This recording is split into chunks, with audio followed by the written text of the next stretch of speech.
দক্ষিণ ভারতের পাহাড়ি উপত্যকায় মেঘ আর অরণ্যের স্তরে স্তরে লুকিয়ে আছে এক আদিম নীরবতা। এটা হলো গডস ওন কান্ট্রি, কেরালার ইদুক্কি জেলায় অবস্থিত প্রকৃতিপ্রেমী ও অ্যাডভেঞ্চার প্রিয় মানুষের স্বর্গরাজ্য। বিভিন্ন ফুল ও মশলার সুবাসে ভরা বাতাস শতাব্দী ধরে বিশ্ব বাণিজ্যের মানচিত্র বদলে দিয়েছে। ওদিকে রাত নামলে অরণ্য আরও গভীর হয়। ওই দূরে ঢোলের শব্দে শুরু হয় প্রাচীন নৃত্য কথাকলি। রং, ছন্দে ও অভিব্যক্তির মধ্য দিয়ে জীবন আর পুরাণ যেখানে একাকার হয়ে যায়। পাহাড়ি পথ ধরে এগোতে গেলে বোঝা যায় মন দিয়ে অনুভব করার এই স্থানে মানুষ প্রকৃতির অতিথি মাত্র। থেক্কারি শুধু একটা স্থান নয়, একটি অভিজ্ঞতা, একটি ঐতিহ্যবাহক শহর যা একটি নীরব মহাকাব্য রচনা করে চলেছে। সবার আগে জানিয়ে দিই, আমি তোমাদের বন্ধু নূপুর, আর তোমরা দেখছো নূপুরস ক্যানভাস। ফ্লাইটে আসতে চাইলে নিকটতম এয়ারপোর্ট কোচি বা মাদুরাই, আর নিকটতম রেল স্টেশন কোট্টায়াম। সেখান থেকে বাস বা গাড়িতে করে থেক্কারি আসতে পারেন। আমরা রাত 10টায় মাদুরাই বাসস্ট্যান্ড থেকে থেক্কারি যাওয়ার গভর্নমেন্ট বাস ধরলাম। Madurai to Thekkady distance 140 kilometre. Thekkady যখন পৌঁছালাম তখন রাত 3টে। এত রাতে সমস্ত হোটেল এমনকি দোকানপাটও বন্ধ ছিল। অগত্যা লাগেজপত্র নিয়ে আমরা রোড ধরে হাঁটা শুরু করলাম। মোটামুটি 5-7 মিনিট হাঁটার পর বাইরে লাইট জ্বলছে দেখে একটি হোটেলে নক করলাম, কিন্তু 10 মিনিট ওয়েট করার পরও কোনো সাড়া মিলল না। এগিয়ে আরেকটু দেখবো ভাবছি, তখনই ভেতর থেকে সাড়া পাওয়া গেল। যাক, অবশেষে ফার্স্ট ফ্লোরে একটা রুম পেয়ে গেলাম মাত্র 1500 টাকায়। এখন সেই রুমটাই তোমাদেরকে দেখাচ্ছি। একেবারে রোডের উপর এই লোকেশানে এত ভালো একটা হোটেল পাবো, তাও এত রাতে, সেটা কিন্তু আমরা ভাবিনি। রাতে ঘুম নেই, খুব টায়ার্ড লাগছে, তাই 2 ঘন্টা গড়িয়ে নিলাম। আজ সকালেই এখানকার সাইট সিন করে নেব, তাই রেডিও হতে হবে তাড়াতাড়ি, কারণ নেক্সট দিন সকালে পেরিয়ার লেক ঘুরে আমরা চলে যাব মেঘমালায়, তাই হাতে সময় একদম কম। এই দেখ, এখানে চার্চ রয়েছে একটা, এপাশে চার্চ রয়েছে, দুপাশে দুটো সুন্দর সুন্দর চার্চ রয়েছে। এই জায়গাটা কি সুন্দর, ঠান্ডা, বেশ ঠান্ডা।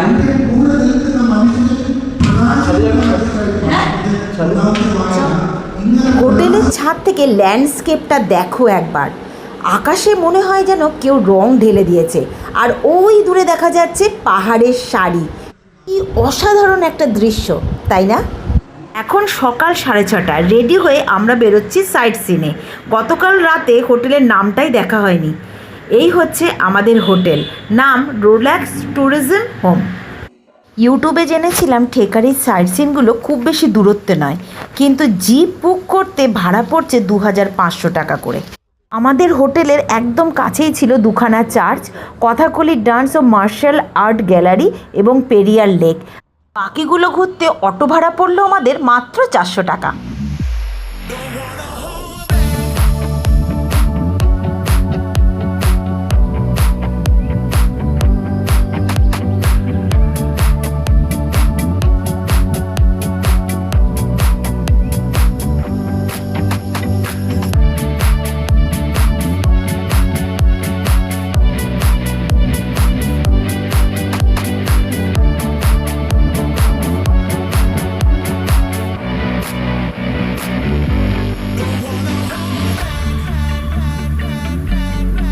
প্রথমেই চলে এলাম আমরা হাতিদের সাথে সময় কাটানোর জনপ্রিয় স্থান কালপাভানাম এলিফ্যান্ট পার্কে। এখানে 15 মিনিট এলিফ্যান্ট রাইড করে ফরেস্ট ঘুরতে পারা যায়। পার পার্সন খরচা পড়ে 600 টাকা। হাতি স্নান, খাওয়া, এমনকি ছবি ভিডিও তোলার অভিজ্ঞতা পেতে পারো। খোলা থাকে সকাল 9টা থেকে সন্ধ্যে 6টা অবধি।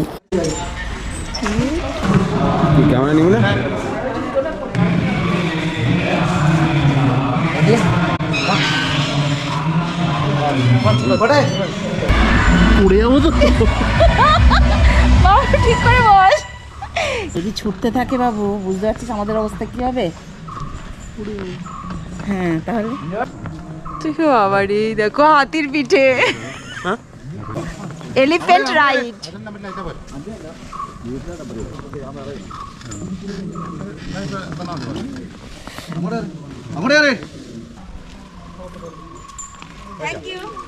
Thank you so much.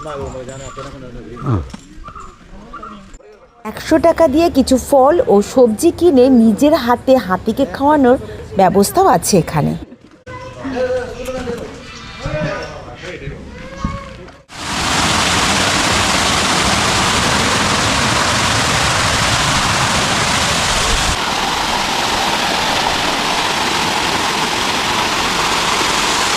বর্ষার সময় এখানে কত জল ছিল, এখন জল চলে গেছে।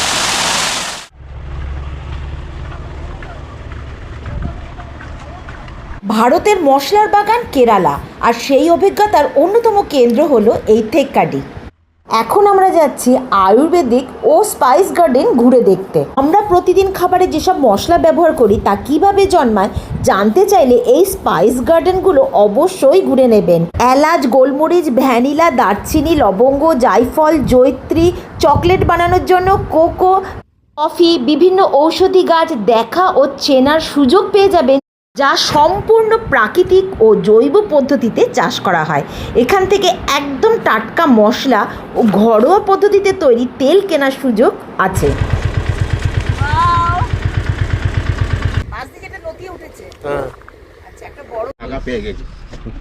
গোলমরিচ দেখো, গোলমরিচ পারলো, এই হচ্ছে গোলমরিচের গাছ, পুরো গাছ ধরে গোলমরিচ। এইরকম হচ্ছে কাঁচা অবস্থায়, এটা হচ্ছে পাকা অবস্থায়। এইবার এটাকে এখানে কফি শুকোতে দেওয়া রয়েছে, সমস্ত কফি তুলে এনে সব রোদে শুকোচ্ছে। এইটা থেকে এবার নানারকম প্রসেস এটাকে শুকাচ্ছে।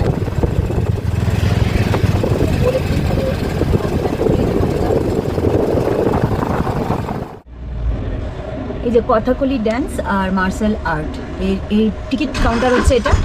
আমরা টিকিট কাটলাম 300 টাকা করে। 300 টাকা করে টিকিট। আমরা 6টা থেকে 7টা, 6টা থেকে 7টা, সব 300 করে। डांसটাও 300, এটাও 300। उन्नी उम्मी, यस अच्छा, अपना फोन नंबर बताइए एक बार। 944 944 78 78 27 27 806 806।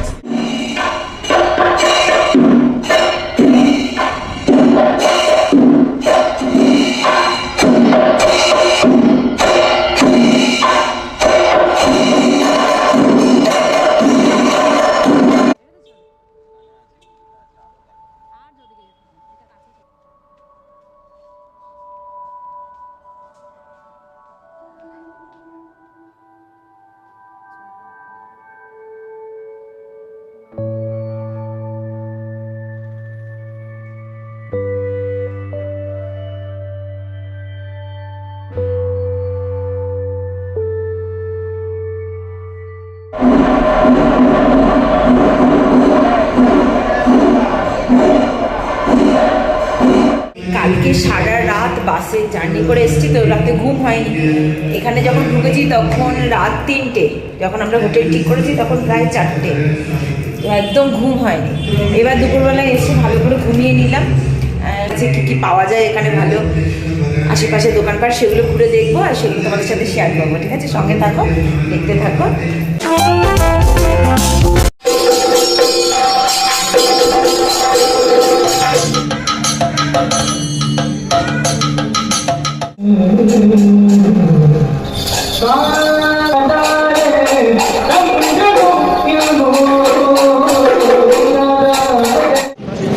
এখন আমরা চলে এসেছি কথাকলি ডান্স ও মার্শাল আর্ট দেখতে। এগুলো শুধুমাত্র বিনোদন নয়, বরং বলা যায় এগুলো কেরালা তথা ভারতের প্রাচীন ঐতিহ্যের এক জীবন্ত রূপ, যা থেক্কাডি পর্যটকদের অন্যতম প্রধান আকর্ষণ।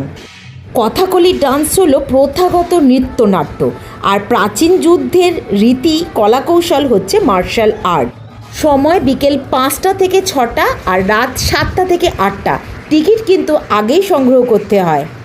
এক একটা শোতে মাথা পিছু টিকিট মূল্য 300 টাকা করে।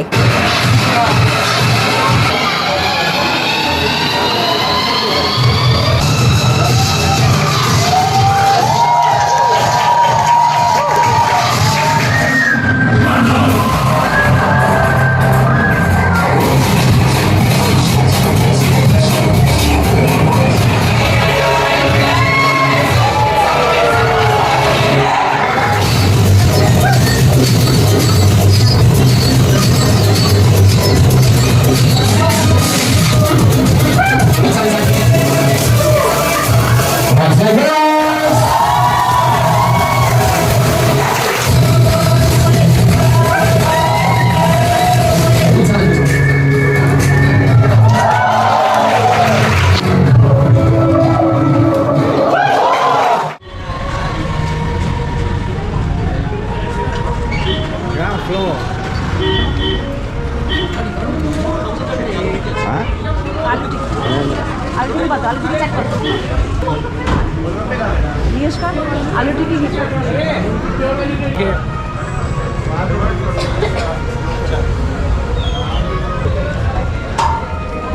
চামচ দিল না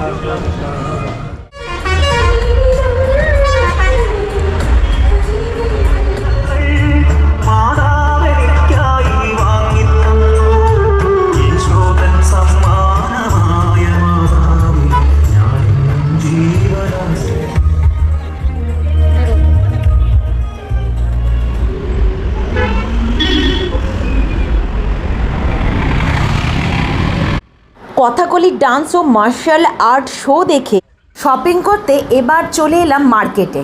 রাস্তার দুধারে প্রচুর শপ, যেখানে আধুনিক পোশাক ছাড়াও রয়েছে বিভিন্ন মশলা, হোমমেড সাবান, চকলেট। আর এখানে দেখো কেজি দরে বিক্রি হচ্ছে ব্যানানা চিপস। তাছাড়া রয়েছে কাশ্মীরি পোশাক, জুয়েলারি, শো পিস, বাদ্যযন্ত্র, যা দেখলে না কিনে থাকা যায় না।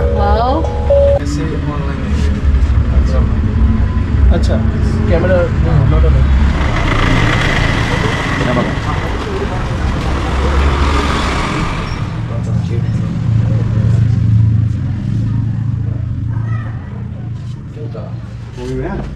Sie wisst das nicht? Sag mal, jo, pannes दुकान में दो पाची কি ওয়েট দেখো এটা হচ্ছে পুরো সেট রয়েছে রে, আবার রেখে দেবে, পাবো যা হাতে পাবো না। adjust type See post there.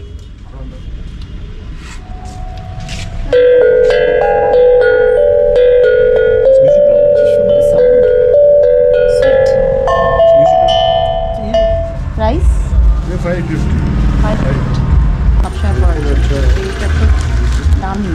Scanner दीजिए, स्कैनर कितना है? मैडम ये आपको छोटा बॉटल आएगा 300 रुपये। ঠেক্কারের সব থেকে ফেমাস স্পট হলো পেরিয়ার টাইগার রিজার্ভ লেক বা ফরেস্ট। মাথা পিছু লঞ্চ ভাড়া পড়ে 300 টাকা এবং বাস ভাড়া পড়ে 30 টাকা করে। টিকিট কাটার এত লম্বা লাইন এড়াতে তোমরা অনলাইন টিকিট বুক করে নিতে পারো।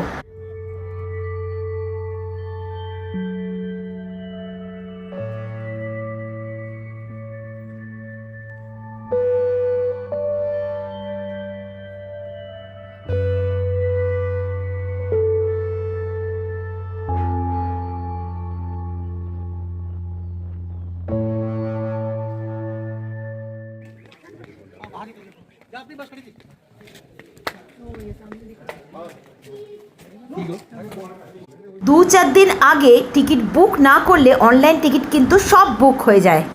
অনলাইনে আমরা 2টো টিকিট বুক করতে পেরেছিলাম, বাকি একটা টিকিট এখানে এসে কাটতে গিয়ে নানা সমস্যার সম্মুখীন হতে হলো। এই অঞ্চলে কোনো নেটওয়ার্ক থাকে না, সুতরাং ক্যাশ পেমেন্ট করতে হবে। টিকিট কাটার সময় উল্লেখ্য ডকুমেন্টস শো করে একটা ফর্ম ফিল আপও করতে হয়। তোমার কাছে ক্যাশ লাগবে? হ্যাঁ, নেটওয়ার্ক নেই। কত কত আছে? নেটওয়ার্ক আমারটা দেখ, আমারটা দেখ।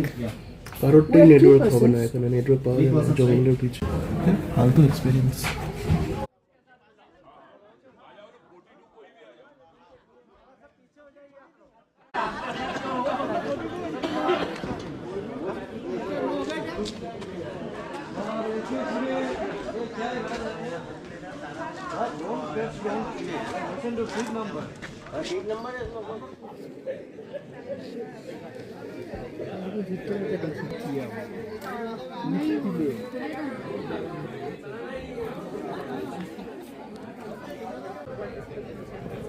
ভিডিও করছি, আবার কিচ্ছু দরকার নেই।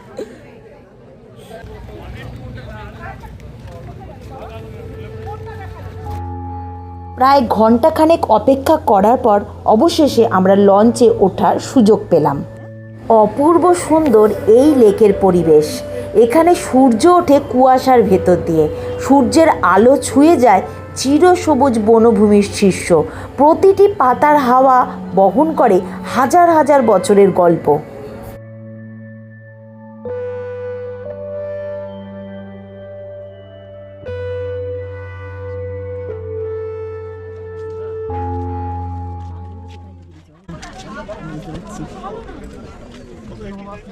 নেচারটাই এত সুন্দর।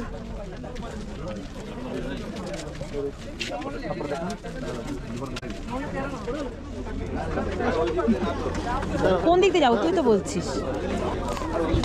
আরে আসো না।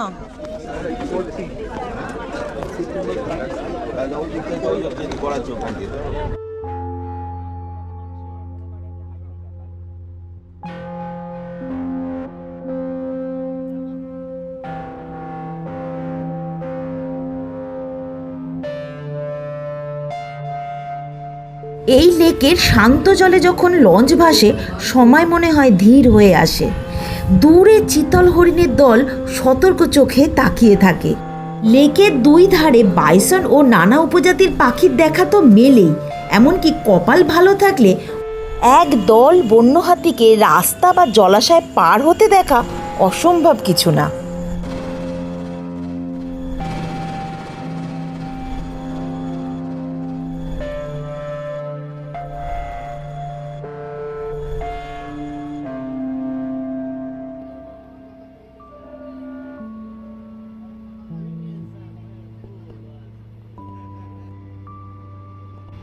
কিন্তু ওই যে কথায় আছে না, ভাগ্যদেবী প্রসন্না না হলে কোনো কিছুই আপনার কপালে জুটবে না। আমাদেরও ঠিক তাই হলো। Bad luck. কিছু পাখি আর কটা বাইসন ছাড়া তেমন আর কোনো কিছুই আমাদের নজরে এলো না। শুধু স্মৃতির মন্থনে রয়ে গেল এক রাশ দেখতে না পাওয়ার দুঃখ।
এখন সকাল 10টা। একেবারে ব্রেকফাস্ট করে আমরা হোটেলে ফিরলাম। চেক আউট করে বেরিয়ে পড়ব, বাস ধরবো। এবারের গন্তব্য মেঘমালাই। ফিরে আসছি নেক্সট পর্বের ভিডিও নিয়ে। ততক্ষণ ভালো থাকো, সুস্থ থাকো, আশেপাশের সবাইকে ভালো রাখো। ধন্যবাদ।